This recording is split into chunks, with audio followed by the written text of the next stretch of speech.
srs-rc friends, today is a special day, and today it's not from the home office because I'm guest at Frank's company, and I think that many of you already know it. It's FUMOTEC. It's a well-known German company, and they produce these lovely RC models, and I hope to get you a closer look to the models today and to the company, and so far it's up to Frank. Frank, hi, it's good to be here. Yeah, thanks a lot for coming over to visit us here at FUMOTEC. Yeah, and we decided to do a video for you to have a closer look on the models and as well a little bit on history.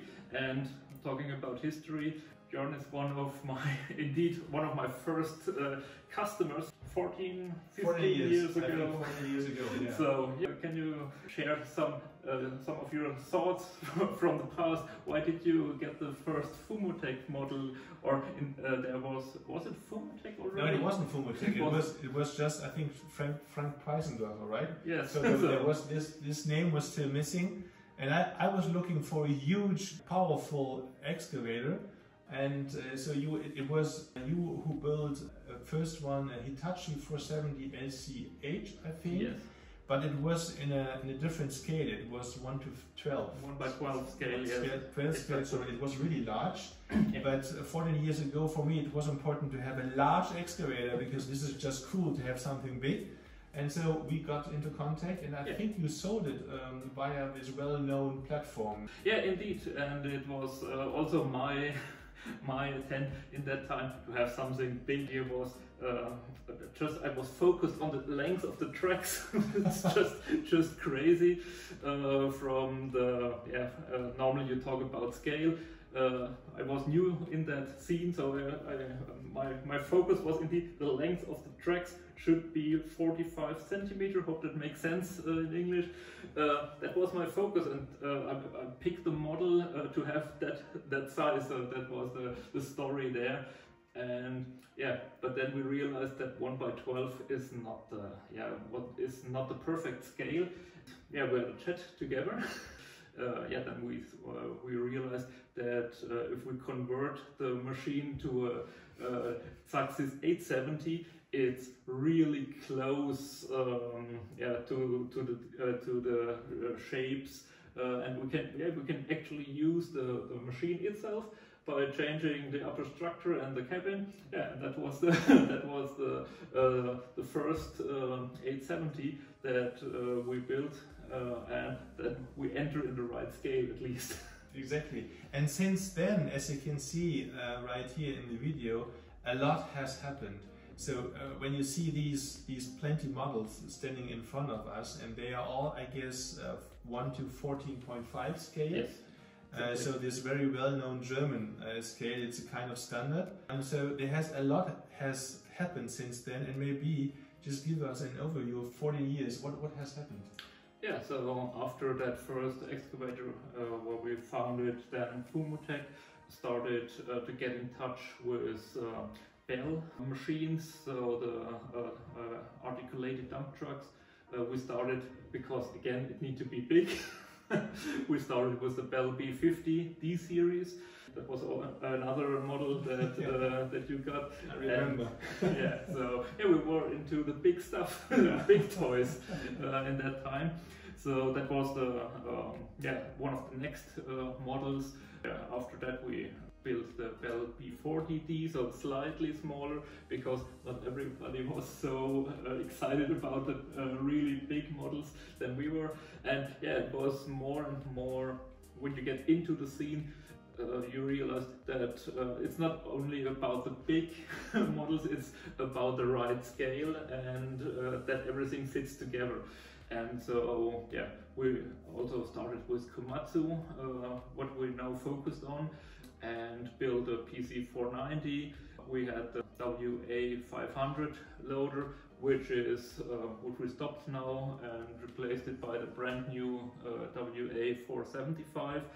So, and talking about excavators, we started to get smaller and smaller. So, as I said, it's not always the big stuff that fits 100%, because especially if you went to a meeting, you work with other guys, with other models, and then it's important that everything fits together, and that's something that I also need to learn. Yeah. So is this, Frank, is this a kind of trend today that we see that the RC models, diggers, and they are getting smaller on the one hand, and the other thing that I just see is that possibilities you have with these machines, the functions, the number of functions you have is just increasing, so you can do a lot more than, let's say, 14 years ago when I got this 470. It was just a digger, you could just dig holes and this was it, full stop. And today you have so many things you can do. You have these creek couplers, and so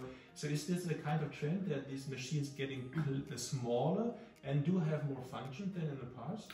I would say it's maybe not a general trend that everything getting smaller.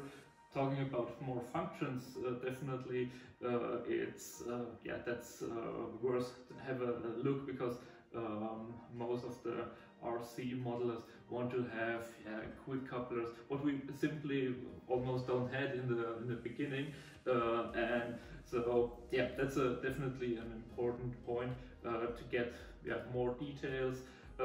Yeah, size, the trends, I wouldn't say it's a 100% a trend that the models get smaller and smaller, but indeed function matters, I would say, and yeah, so you want to have a various kind of machines, not all in the same size. I would say it's more a little bit like that, but yeah. As more function it has, the more interesting it is, for sure. Absolutely. And yeah, that's another thing where also all the technology makes it easier for us, because yeah, simply like a wheel excavator, as we started, I would say it's more or less not possible. So it's also the technology is yeah, always moving on and improving, so yeah, that's gives us more options, and that's cool, so we can build more interesting models.